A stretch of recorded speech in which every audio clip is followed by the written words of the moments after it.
안녕하세요. 안녕하세요. 지역사회 담당하고 있는 김희영입니다.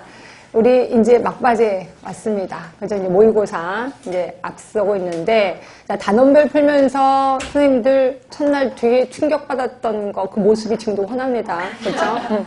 뭐 이런, 내가 알고 있는 거랑 다른데? 이러면서 굉장히 충격을 많이 받으셔서, 조금 더 시간적 투자를 해야 되겠다, 라고 하신 분들도 있고, 또는, 나 모르겠다, 좌절하신 분도 있을 겁니다. 자, 모의고사 문제 풀어보시면 아시겠지만, 그거보다는 쉽습니다. 아니요. 그거보다 더 어렵습니다. 뭔 소리예요? 쉽기도 하고 어렵기도 합니다. 뭔 소리냐면, 이제 지역사회가 내 손 안에 들었어. 이제 지역사회가 어떻게 돌아가는지 알겠어. 라고 전체를 보시는 분한테는 엄청 쉽습니다. 모의고사가. 근데 아직까지 나는 외우는 거에 급급해. 이거 빨리 외우고 그 다음에 이해는 천천히 해야지. 그래서 외우는 거에 급급하신 분들은 아직까지도 모의고사 어려울 겁니다. 그래서 선생님들이 보시면서 이거 괜찮은데 쉬운데 그거 이제 지역사회가 내 눈 안에 들어온 거예요. 내 손 안에 들어온 거고, 그렇지 않다 그러면 아직까지 나는 그 단계까지는 안 갔구나, 이렇게 생각하시면 돼요.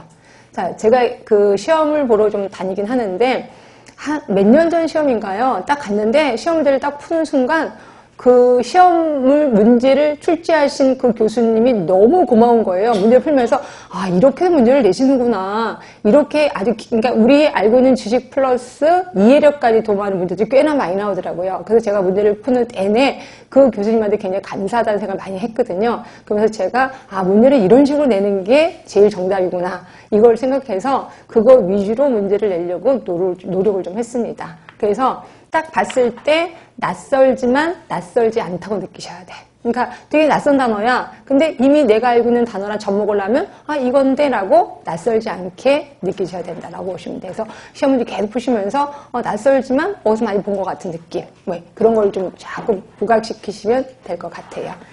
자, 그래서 그럼 이제 암기 같은 건 안 해도 되나요? 아니요, 암기는 해야 되겠죠. 그래서 제가 오늘 유인물도 역시 뒤에 문제가 있을 겁니다. 그 문제는 암기 위주의 문제고요. 그런 거는 선생님들이 얼른 문제 빨리빨리 풀 수 있는 그렇게 좀 연습을 좀 하셔야 되고, 그 다음에 우리 이제 모의고사는 하나하나 풀 때 좀 신중을 기하셔야 되겠다라는 생각을 좀 하시면 됩니다. 물론 20문제가 다 그렇지는 않습니다. 20문제가 다 그렇지는 않고요. 이 중에서 좀 신경을 써야 될 문제들이 몇 개 있습니다. 제가 이거는 문제 풀면서 말씀을 드리겠습니다. 이거는 조금 신경을 쓰세요. 이거는 좀 간단히 넘어가시면 됩니다. 이렇게 얘기를 하겠습니다.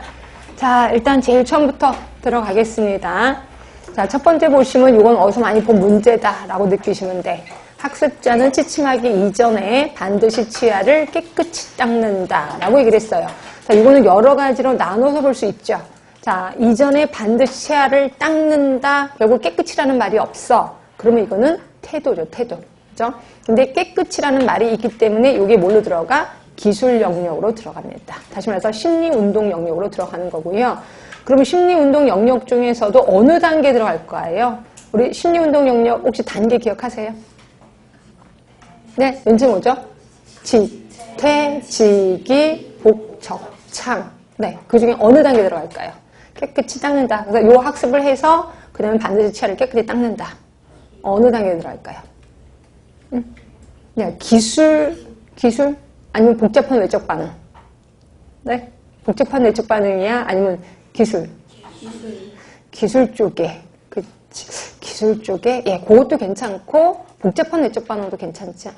복잡한 외적 반응 같으면 완벽히 깨끗이 닦는다, 이렇게 하면 하나가 더 들어가면 그러겠네. 그죠? 그러니까 이거는 기술 쪽에 좀 가깝다. 기술적 영역, 기술 수준 영역, 그거면 좀 괜찮다. 이렇게 생각하시면 되고요. 답은 일단 1번으로 합시다. 자, 2번입니다. 평가 단계예요. 요거는 시험 문제 당불로 많이 나온다 그랬죠. 자, 평가 단계입니다.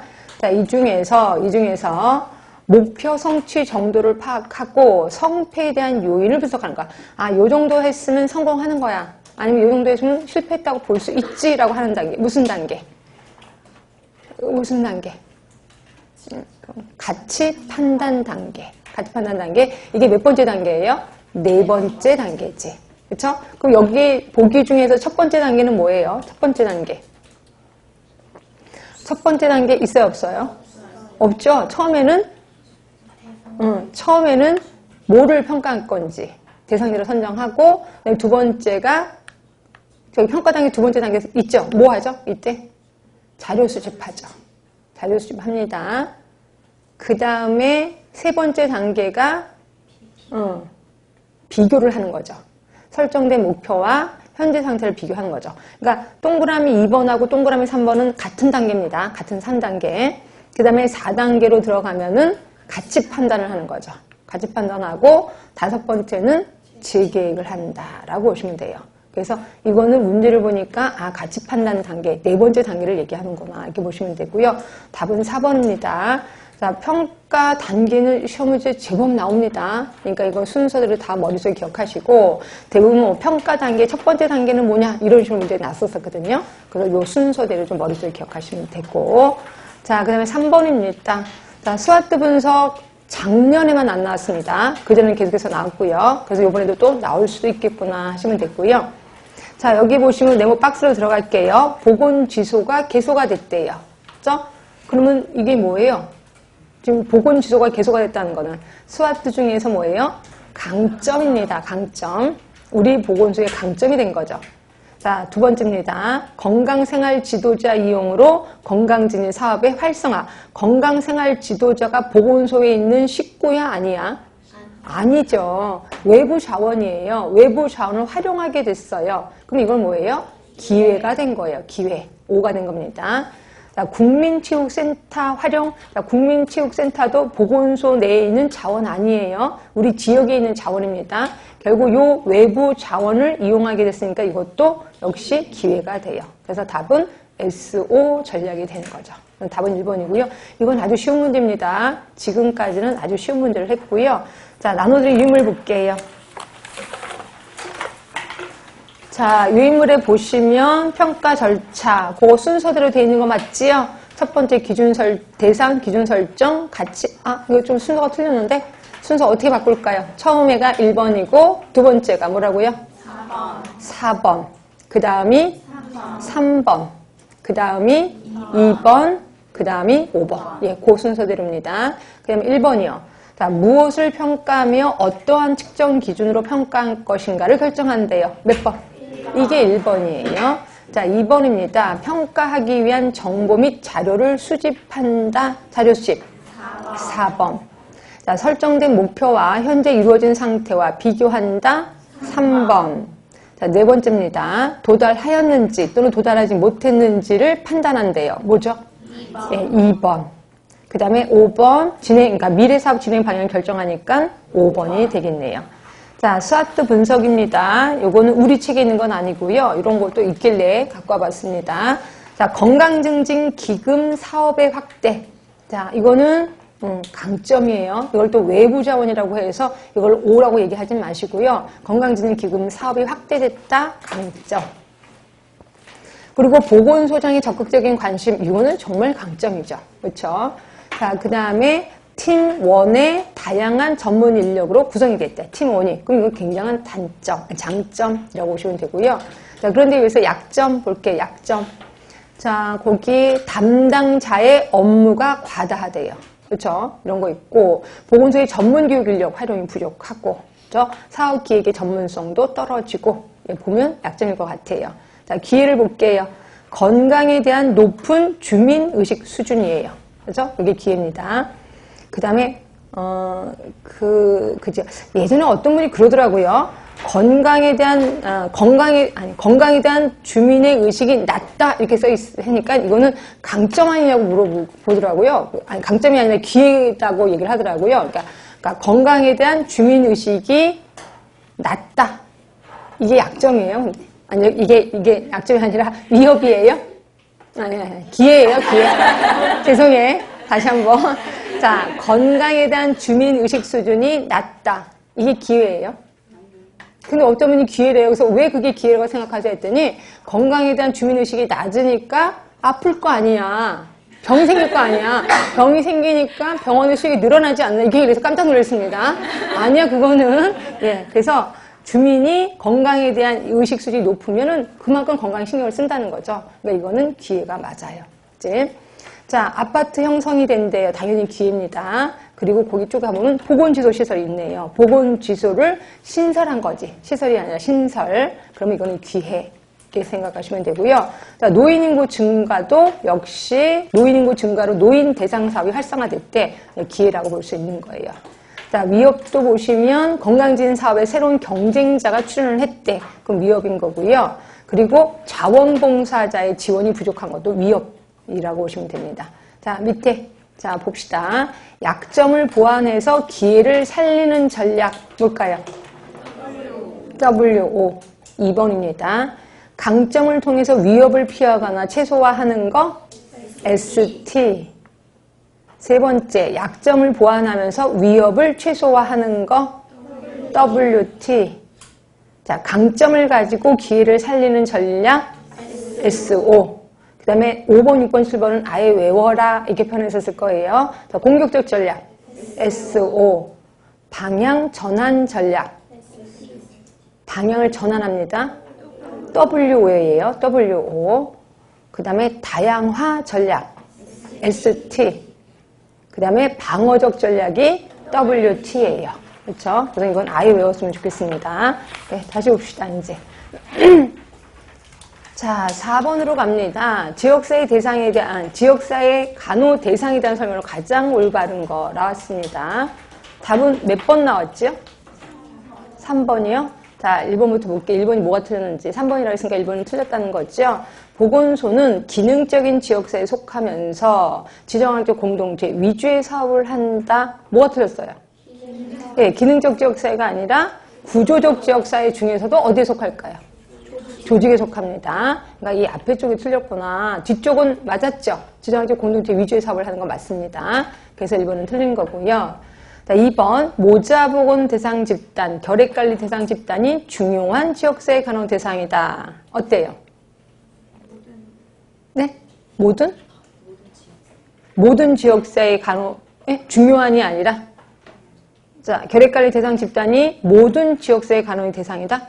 중요한이 아니라? 몰라요. 자, 3번입니다. 지역사회 간호는 인구 집단의 건강을 집단의 책임으로 인지한다. 맞아요? 인구 집단의 건강을 집단의 책임으로 인지합니까? 지역사회 간호는? 집단이라는 거는 예를 들어서 집단, 그러면 학교, 학생, 그럼 학교 책임이야. 집단이니까. 그렇죠? 회사야. 그럼 회사 집단이야. 회사원이라면 회사 집단이야. 회사 집단의 책임이야. 이렇게 보나요? 어떻게 볼까요? 지역사회 간호는? 예, 국가나 사회의 책임으로 보는 거죠. 그렇죠? 그러니까 국가나 사회 책임으로 봅니다. 집단의 책임으로 보는 거 아니에요. 그러니까 3번도 틀렸구나. 4번입니다. 보건소, 병원, 학교, 산업장 등은 자원공동체에 속한다고 할 수 있다. 맞아요? 보건소, 병원, 학교, 산업장은 어디에 속해요? 조직에 속하는 거죠. 조직. 틀렸네. 그럼 답은 뭐예요? 2번 아니에요? 네, 2번 맞아요. 모자보건 대상, 결핵관리 대상은 아직까지도 중요한 지역사회 간호 대상자예요. 그러니까 보건소에 가면 모자보건도 있고 결핵실도 있잖아요. 그래서 답은 2번입니다. 2번. 그러니까 여러분들은 모자보건 결핵은 예전에 우리 지역사회 간호가 아니라 뭐 보건간호 시대의 중요한 대상자야. 지금은 아니야 라고 생각하는데 아니라는 거예요. 다른 거 다 틀렸잖아요. 그럼 답은 2번일 수밖에 없다. 그렇죠? 자, 요거는 여러분이 좀 낚였습니다. 네 번째는 좀 신경 써주시고요. 자, 5번입니다. 질병과 의심되는 위험 요인 간의 연관성의 강도 평가 유형하죠. 연관성의 강도 평가야? 그럼 이거 뭘 얘기하는 거지? 질병과 의심되는 요인 간의 연관성의 강도 평가. 기여 위험도. 기여 위험도는 우리 R1-R2 이걸 얘기하는 거죠. 비교 위험도 하면은 R2 분의 R1. 2차 발병률, 치명률. 답은 몇 번 나오셨어요? 4번 치명률. 자, 질병과 의심되는 위험 요인 간의 연관성의 강도예요. 근데 치명률은 죽는 거 아니야? 죽는 거? 사망하게 하는 거 아니에요? 그죠? 그럼 치명률 아닌데? 뭘로 보실래요? 이게 낯설지 않은 것처럼 느껴야 되는 건데. 자, 뭘로 할까요? 2차 발병률은 또 아니죠. 2차 발병률은 그 병에 걸린 사람으로 인해서 다른 사람이 옮기는 거니까. 근데 2차 발병률에 대해서 설명은 아닌 것 같아요. 그럼 기여 위험도 아니면 비교 위험도입니다. 자, 뭘로 할까요? 답은? 비교 위험도. 왜? 강도니까. 강도라는 건 몇 배. 강도는 몇 배 강하다. 이렇게 보는 게 강도죠. 그러니까 비교 위험도는 R2분의 R1이잖아. 그럼 이게 2라면 2배가 더 강하다라고 보는 거죠. 이게 3이면 3배가 더 강하다 이렇게 보는 거죠. 그러면 기호위험도가 답이려면 어떻게 해야 돼? 기호위험도가 답이려면 네? 그건 정직한 문제고 그래서 정직한 문제고 차가 아니라 이렇게 나가는 거죠. 순수하게 의심되는 위험 요인에만 노출됐는지를 알고자 한다. 그죠? 그러니까 R1에서 R2를 뺀다는 거는 위험 요인에 노출된 사람, 그 다음에 R2를 뺐다는 건 우연히 위험 요인에도 노출은 안 됐지만 우연히 걸린 사람, 이걸 빼는 거예요. 결국 순수하게 의심되는 요인에만 노출된 사람을 구하고자 할 때는 기여위험도. 그러나 연관상의 강도 몇 배냐 이런 걸 알려면 비교위험도라고 보시면 돼요. 그래서 이건 단어 뜻을 잘 하시면 되는 거예요. 연관성의 강도, 그럼 강도라는 거는 몇 배가 더 강한 연관을 갖고 있냐 이런 거거든요. 그래서 이런 거는 R2분의 R1이라고 보시면 됩니다. 답은 2번. 그래서 기여위험도하고 기여위험도, 비교위험도는 이런 식으로 문제가 좀 나올 겁니다. 어렵게 나온다면. 그래서 이것도 좀 기억을 해 주시고요. 자, 5번 너무 많이 힘들어 하셨습니다. 그 다음에 6번. 자, 지역사회 간호에서 건강의 개념으로 오른 것, 이런 거 웬만하면 쉬울 텐데. 답은요, 몇 번 하셨습니까? 1번이에요. 자, 건강, 질병 연속선상 이동되는 역동적인 상태이다. 라고 보시면 되고요. 저는 요거 하나 더 얘기하고 싶은데, 이건 또 뭐예요? 자, 건강, 질병의 연속선상에서 이동하는, 역동적인 균형 상태이다. 그러면 요거는 무슨 이론일까요? 그렇지, 체계이론이지. 옳지. 그래서 역동적인 균형 상태이다. 균형이라는 말이 들어가면 이거는 체계이론에서 보는 건강이다라고 보시면 됩니다. 하여튼 이것도 역시 지역사회에서 보는 건강의 개념이랑 똑같은 거 맞습니다. 자, 그럼 2번은 상대적인 의미를 의미하는 개념이 아니라 절대적인 개념이 건강이다. 이거 반대죠. 절대적인 게 아니라 상대적인 의미의 개념을 얘기하는 거고요. 자, 주민의 상병 양상이나 사망 양상으로 지역사회 건강 수준 파악이 가능하다. 자, 그 다음에 지역사회 간호에서 인구 집단과 지역사회 건강 개념은 기능적인 관점보다는 인산적인 관점을 본다. 이것도 반대죠. 임산적인 것보다는 기능적인 관점을 보고 있습니다. 답은 1번인 거고요. 자, 7번입니다. 자, 2차 건강증진 국제회의는 2차 건강증진 회의? 1차가 뭐에 썼는데? 1차 회의. 네? 캐나다 오타와 회의.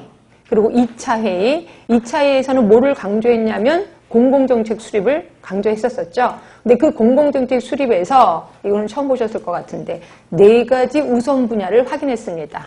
자, 이 4가지 우선 분야에 속하지 않는 것은 뭐냐 이거죠. 근데 우리가 이걸 굳이 몰라도 좀 알 것 같지 않아? 그러니까 항상 우리가 모르는 문제가 나오면 나 이거 안 배웠는데 몰라 이러지 마시고 좀 유출을 하라 그랬습니다. 일단 여성의 건강증진, 공공정책 쪽입니다. 여성의 건강증진, 사회적인 지지와 돌봄, 담배와 알코올, 식품과 영양. 일단 답은 몇 번 하셨어요? 몇 번 찍으셨어요? 2번? 2번 찍은 이유는? 네? 2번 찍은 이유는? 네, 공공정책 사회적인 지지와 돌봄. 사회적인 지지와 돌봄이면 뭐예요 이거? 지지적인 환경 조성이잖아. 사회적인 지지잖아. 그럼 지지적인 환경 조성이죠. 그럼 지지적인 환경 조성은 몇 차 때 강조했는지 혹시 아세요? 3차 때 강조를 한 거죠. 3차 때. 그래서 이건 2차가 아닌 거고요. 자, 이거는 그렇게 감으로 잡는 문제는 아닙니다. 근데 하여튼 보세요. 유인물 보세요. 유인물. 자, 유인물에 보시면 아까 얘기한 것처럼 1차 때 캐나다 오타와 회의 때는 5가지 실행 분야를 제시를 했고요.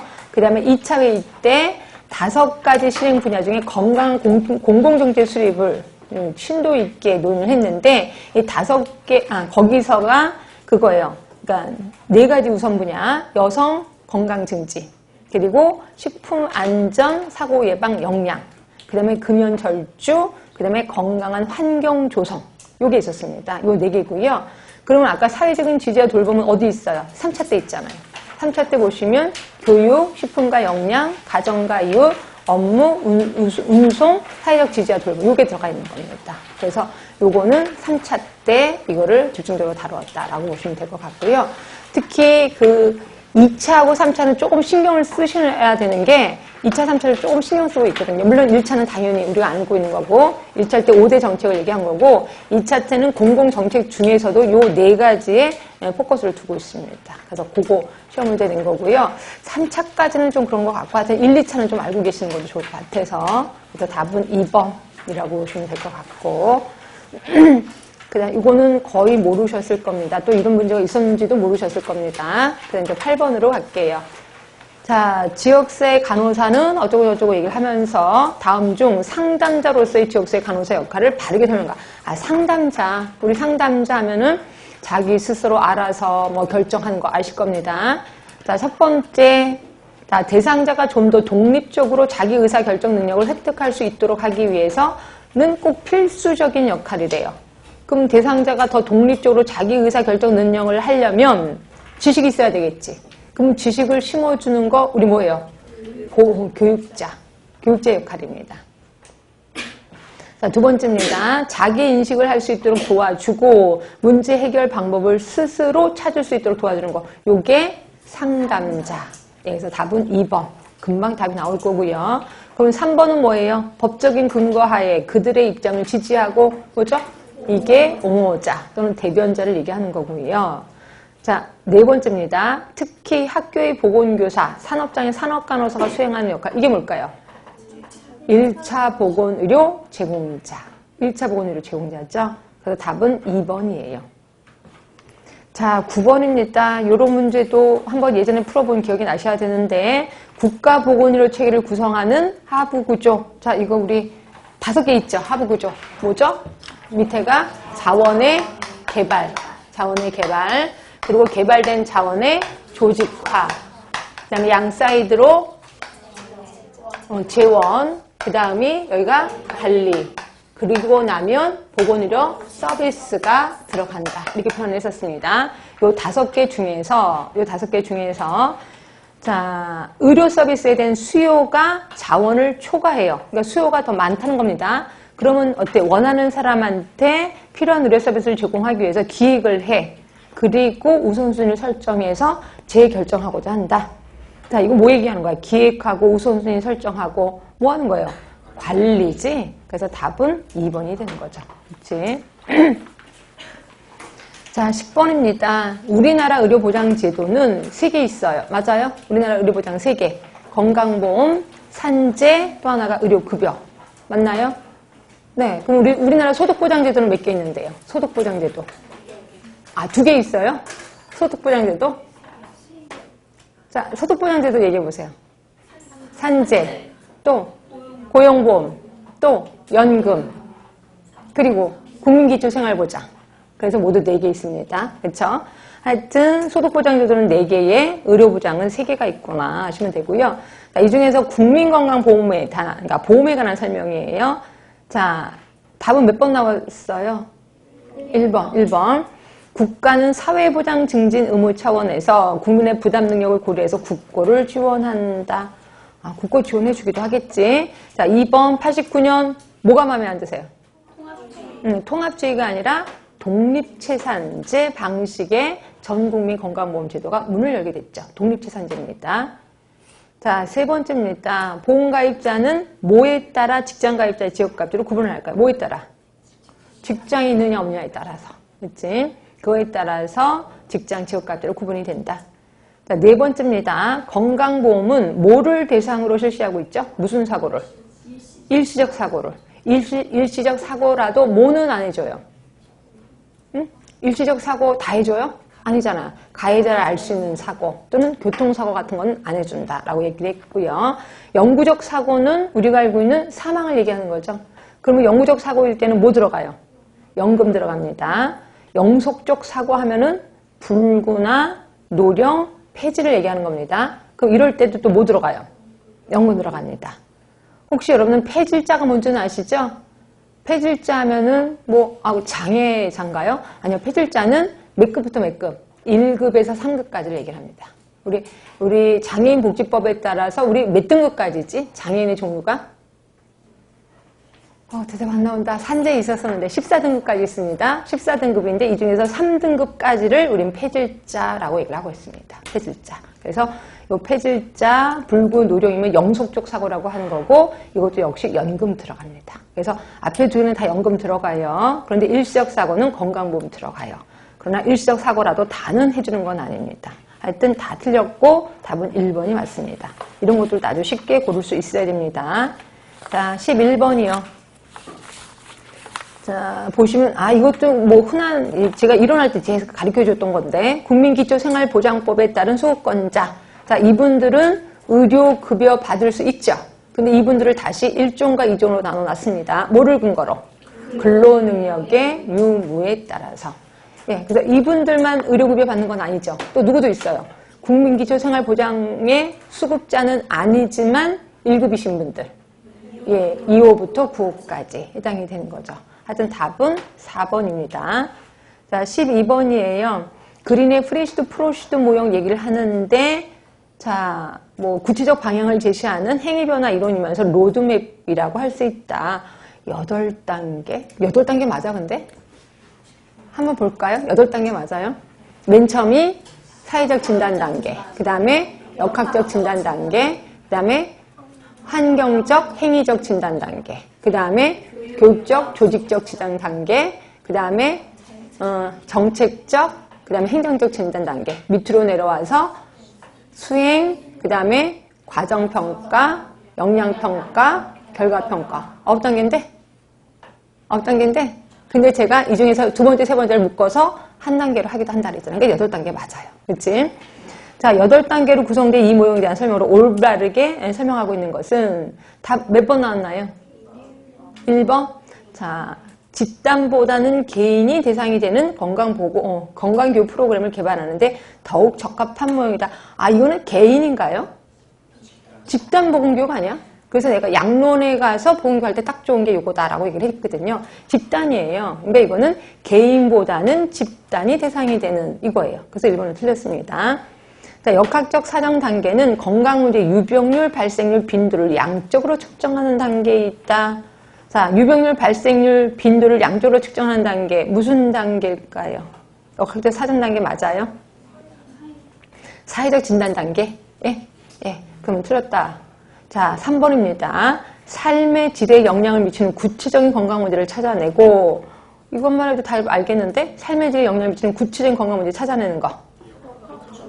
역학적 진단 단계. 뒤에 보시면 우선순위를 설정하는 단계다. 이것 때문에 찾아내고, 그러니까 건강 문제를 찾아내고, 여기까지는 사회적 진단 단계. 근데 우선순위를 설정하는 거니까 역학적 진단 단계. 하여튼, 이나저나 교육적 진단 단계는 아니야. 그래서 틀린 거고요. 자, 4번입니다. 보상, 칭찬, 처벌 등을 통해서 그 행위를 계속 유지하게 하거나 중단시키는 역할을 갖는 게 촉진 요인이래요. 맞아요? 보상, 칭찬, 처벌, 이건 뭘까요? 강화 요인이야. 다 틀렸어, 다? 응? 자, 2번 맞아? 2번이 왜 맞아요, 근데? 응? 아까 이거 사회적 진단 단계라며.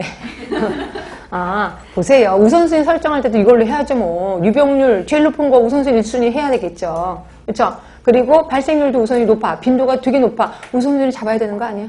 예. 그래서 사회적 진단 단계 할 때도 통계치를 이용하지만, 그 다음에 우선순위 설정하는 역학적 진단 단계에서도 이런 거를 측정한단 말이에요. 그래서 유병률이 높으면 그걸 1순위로 잡을 수밖에 없다라고 보시면 돼. 그래서 답은 2번이에요, 2번. 네. 이것도 조금 흔들리셨습니다. 자, 13번입니다. 자, 지금 별도 검진을 얘기하네. 그러니까 학교에서 하는 별도의 검사인데 초등학교예요. 우리 그냥 정리해 볼까요? 별도 검사입니다. 건강검진이 아니라 별도 검사. 별도 검사에는 초등학생이 있을 거고 중학생이 있을 거고 고등학생이 있습니다. 이 중에서 별도 검사 4개 다 하는데 어디예요? 4개 다 하는 거. 어느 학교냐고요? 고등학생. 자, 4개 뭐 있어요? 시력, 소변, 결핵, 응? 구강. 이 4개입니다. 중학교는 시력, 또 소변, 또 구강, 결핵만 안 합니다. 그리고 초등학교는 시력, 소변. 왜 구강은 안 해요? 구강 이거 별도 검사가 아니라 그냥 다 해주는 겁니다. 그래서 이렇게 2개, 3개, 4개 하고 있습니다. 이 중에서 초등학교를 얘기하고 있어요. 초등학교 학생을 위한 별도의 검사에 포함되는 거는 답은 소변 검사네 뭐.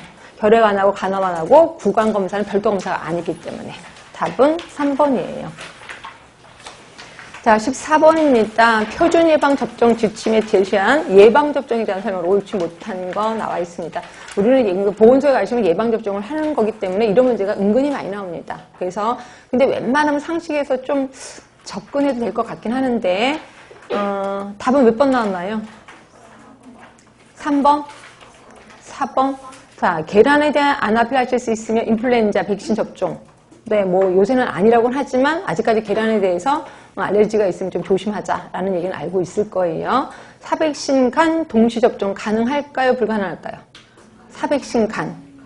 예, 가능합니다. 최소 접종 간격은 특별히 규정하고 있지 않다. 근데 생백신 간은 얼마나 간격을 두죠? 생백신 간.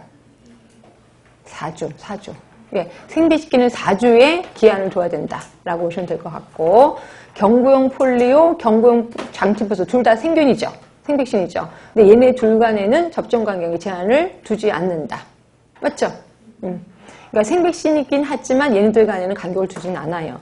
자, 흔히 사용하는 대부분의 생백신과 불활성화 백신은 같은 날, 같은 부위에 동시 접종해도 가능하다. 뭐가 마음에 안 드세요?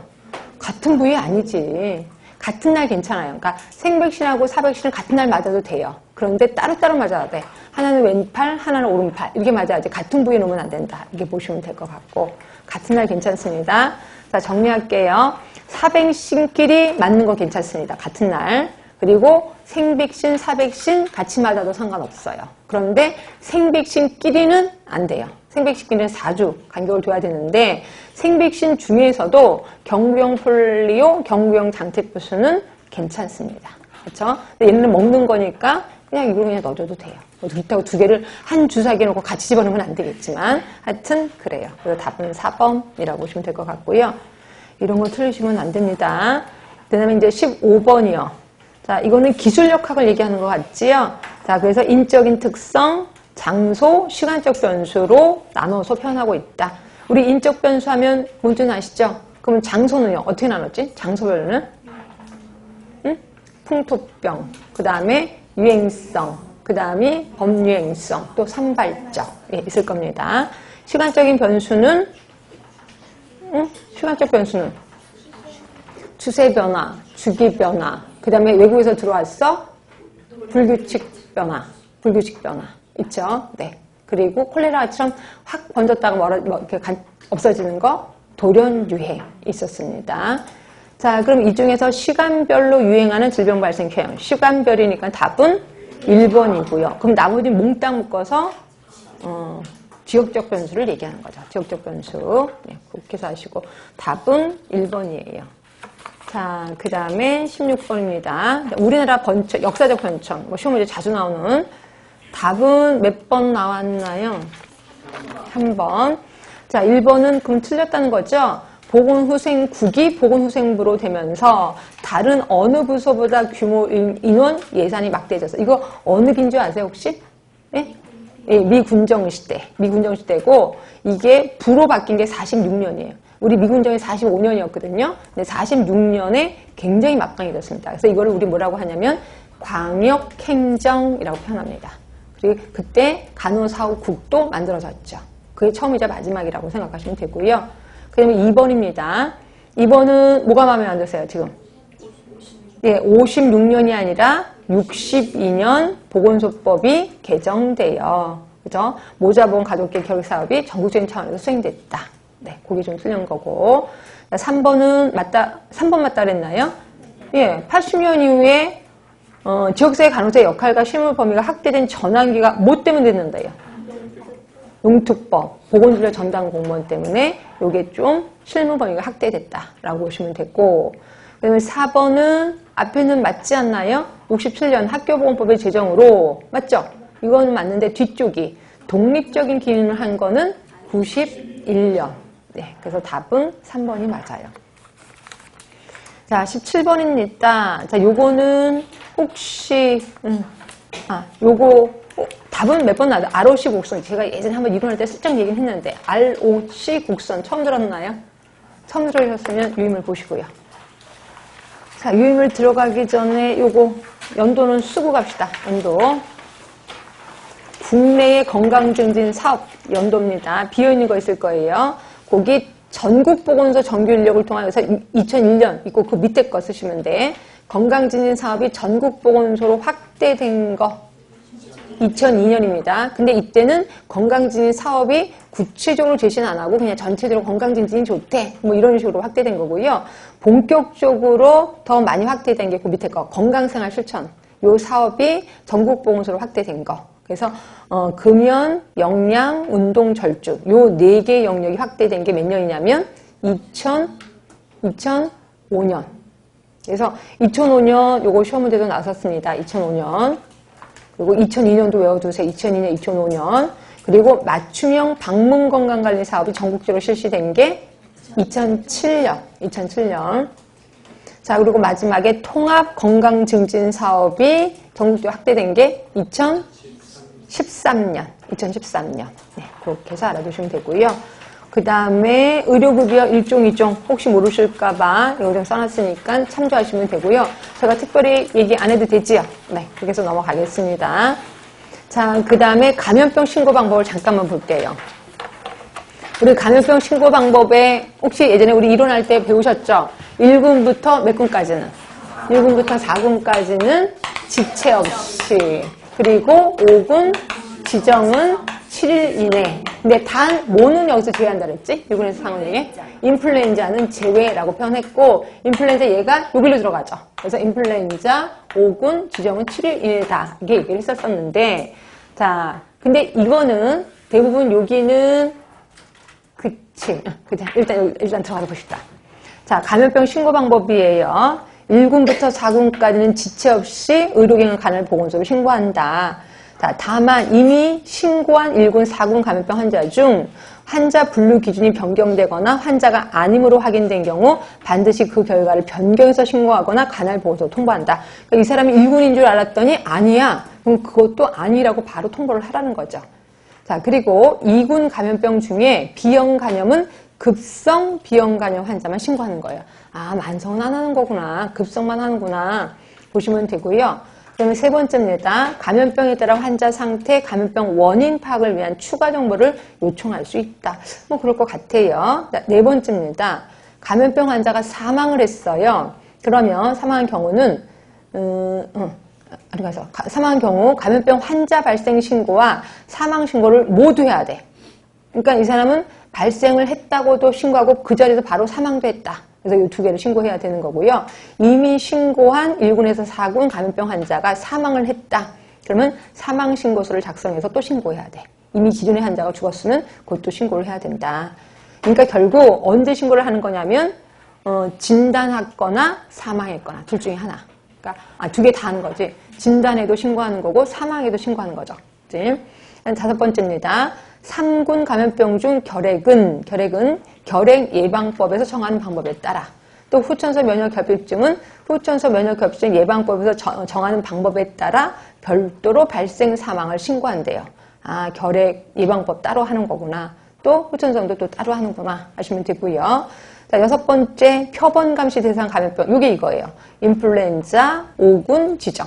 얘는 표본 감시 의료기관으로 지정된 보건의료기관, 시설, 단체, 장이, 질병관리본부장이 정하는 별도의 서식으로 7일 이내에 신고해야 된다. 결국 7일 이내에 신고하는 것은 모든 의료기관이 아니라 표본 감시 대상 감염 의료기관만 신고하게끔 되어 있습니다. 자, 그리고 분명히 저는 보건복지부 장관이라고 했는데 뜬금없이 질병관리본부장이 나와요. 이거는 뭐라 그랬어요? 원래 의무가 있는 사람은 보건복지부 장관인데 실질적으로 일을 하는 사람은 질병관리본부장이라고 보시면 되고요. 이것도 마찬가지야. 이거 1군에서 4군이 지체 없이 보건소장 해갖고 우리 보건소장이 그거를 받아서 그 다음에 명단 작성한 다음에 누구한테 보낸다고 했어요? 시군구청장 그리고 시도지사 그 다음에 장관에게 각각 보고한다고 했잖아요. 근데 이것도 령에 가면 장관이 빠지고 질병관리본부장이 있습니다. 이거예요. 결국 실질적인 일을 하는 사람이 질병관리본부장이라고 보시면 돼. 그럼 만약에 보기 중에 두 개 다 나오면 신경 쓰셔야 돼. 근데 여태까지 그런 적 한 번도 없는데 여태까지 그냥 보건복지부 장관한테 신고한다 이렇게 돼 있는데 만약에 신고서를 작성해서 누구에게 제출하느냐 구체적인 거죠. 그러면 이거는 질병관리본부장이에요. 그죠? 근데 그냥 누구에게 신고하느냐 보건복지부 장관.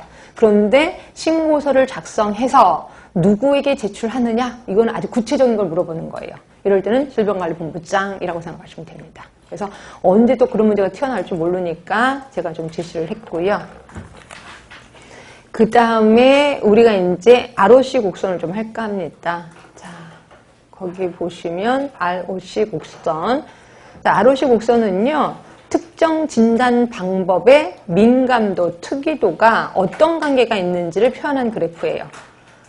결국 ROC 곡선은 그 검사 도구의 민감도는 어때, 특이도는 어때, 요거를 보기 위한 곡선이라고 생각하시면 될 것 같고요. 그래서 이 그래프는 특정 모델에 대한 정확도를 나타낸다. 이게 ROC 곡선. 어떤 특정 도구의 정확도를 얘기하는 거죠. 그래서 자, XY가 있을 겁니다. 자, X쪽에 보시면 펄스 포지티브 레이트라고 되어 있는데 요게 민감도예요. 민감도. 그리고 Y가 true예요. 이게 특이도예요. 특이도. 예, 그래서 민감도 특이도가 XY로 있어서 오타가 났네. 그 와중에 또. ROC 곡선은 왼쪽 꼭대기에 죄송해요. 왼쪽 꼭대기에 가깝게 그려질수록 왼쪽 꼭대기면 어딘지 아시죠?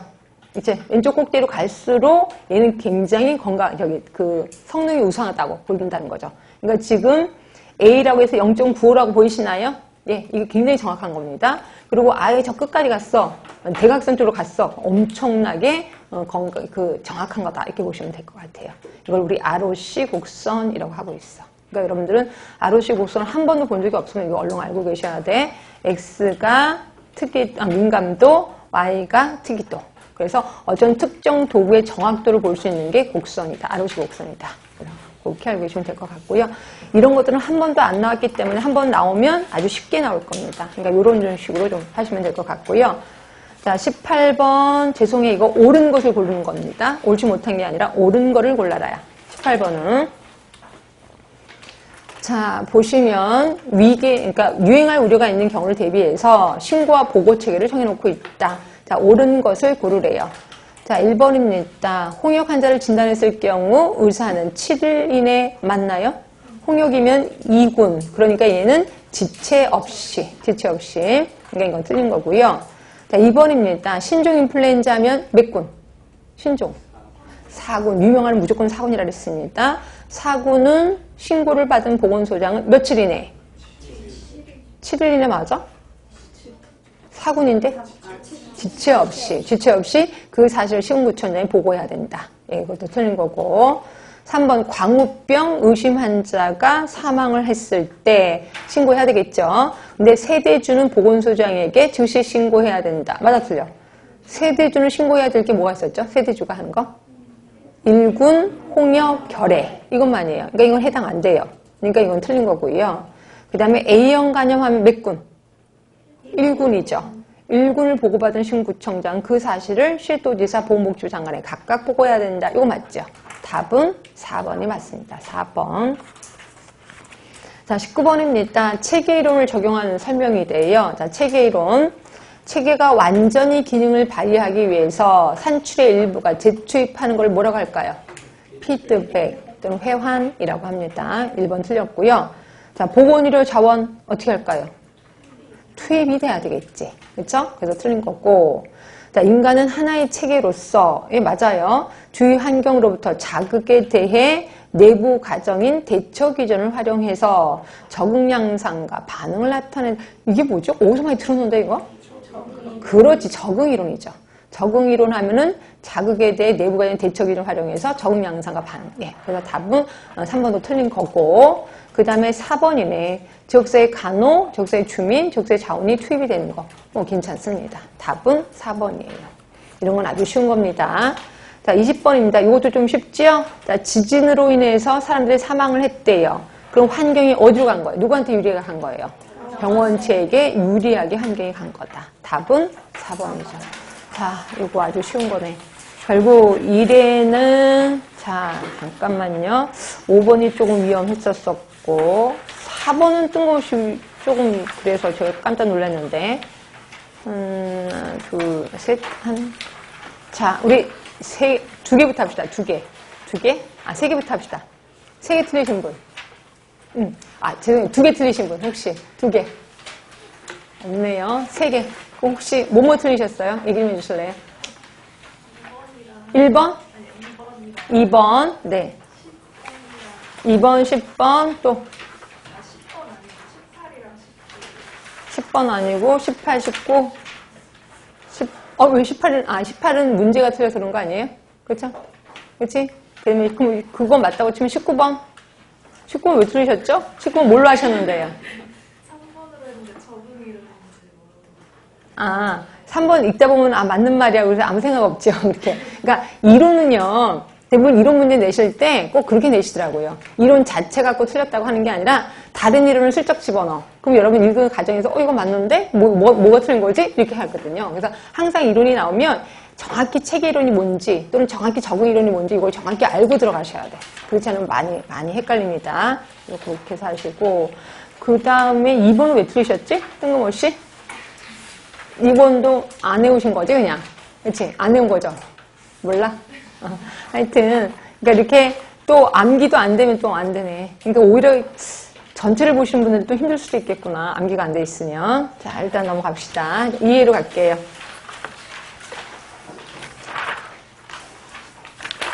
자, 이해로 가시면 자, 업무 활동 표준을 유지하기 위해서 업무의 수행 수준, 수행 절차, 수행 결과에 대한 결여를 규명하고 쭉 읽다 보니까 이건 뭐예요? 업무 자체를 보는 것 같지 않아요? 업무 자체를 보니까 이거는 뭐에 해당이 된다? 감시. 사람에 대하면 감독이라고 표현했고요. 답은 2번입니다. 자, 2번이에요. 표본 감시 대상 감염병. 아까 조금 전에 했잖아. 표본 감시 대상 감염병에 해당되는 거.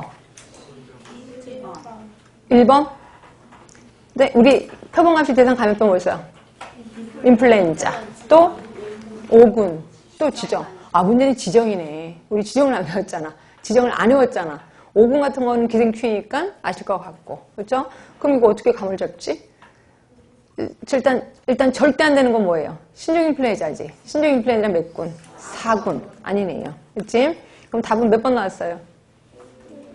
1번 다제내성 녹농균 감염증 MRPA. 네. 이거 맞아? 보툴리눔 독소증은요? 다 몰라. 그러니까 이거 문제 나오면 어떡하지? 큰일 났습니다. 자, 이거는 어떻게 할 수가 없어. 이걸 외워야 돼. 그러니까 지정을 외울 수밖에 없어. 지정을. 근데 다른 걸 안 외워도 되잖아. 오군 같은 건 기생충이면 안 되는 거고. 여기는 기생충 없을 겁니다. 기생충 있나? 없지요? 없지요? 그러면 이거는 이거는 뭐 나무 틀려야 되겠네. 이거 틀릴 수밖에 없잖아. 이거 지정을 어떻게 외울 건데, 지정을. 자, 확인해 보세요. 얼른 책으로 확인해 보세요. 책을 본다는 건 틀렸다고 보는 거예요. 그렇죠? 틀렸어. 그럼 봐야 돼. 문도장 찍어야 돼. 자, 그 많은 지정을 언제 다 보냐. 답 몇 번이에요? 1번이에요. 1번. 그렇지? 그래서 그럼 이거 점점 나오면 어떡하냐. 하여튼 지정 1번입니다. 그러면 중증 열성 활sob한 감소 증후군은 몇 군이에요? 도대체? 4군. 보툴리눔 독소수증은요? 보툴리눔 몇 군이에요?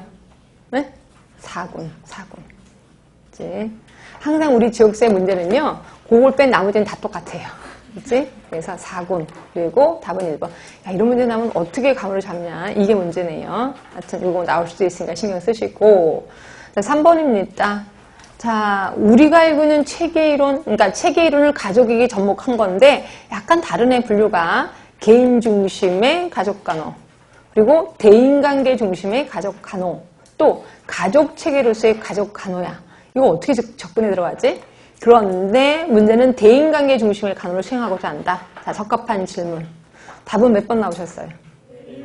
뭐 어떻게 하셨어요? 자, 대인관계니까 사람과 사람 간의 관계지. 그래서 1번 같아. 당신의 질병으로 인해서 아내에게 부담을 주는 것 같은가요? 라고 부르니까 아내가 부담스러워 하나요? 뭐 이런 것 같기도 하고. 하여튼 이건가? 하여튼 그렇고. 그럼 2번은 뭐예요? 2번.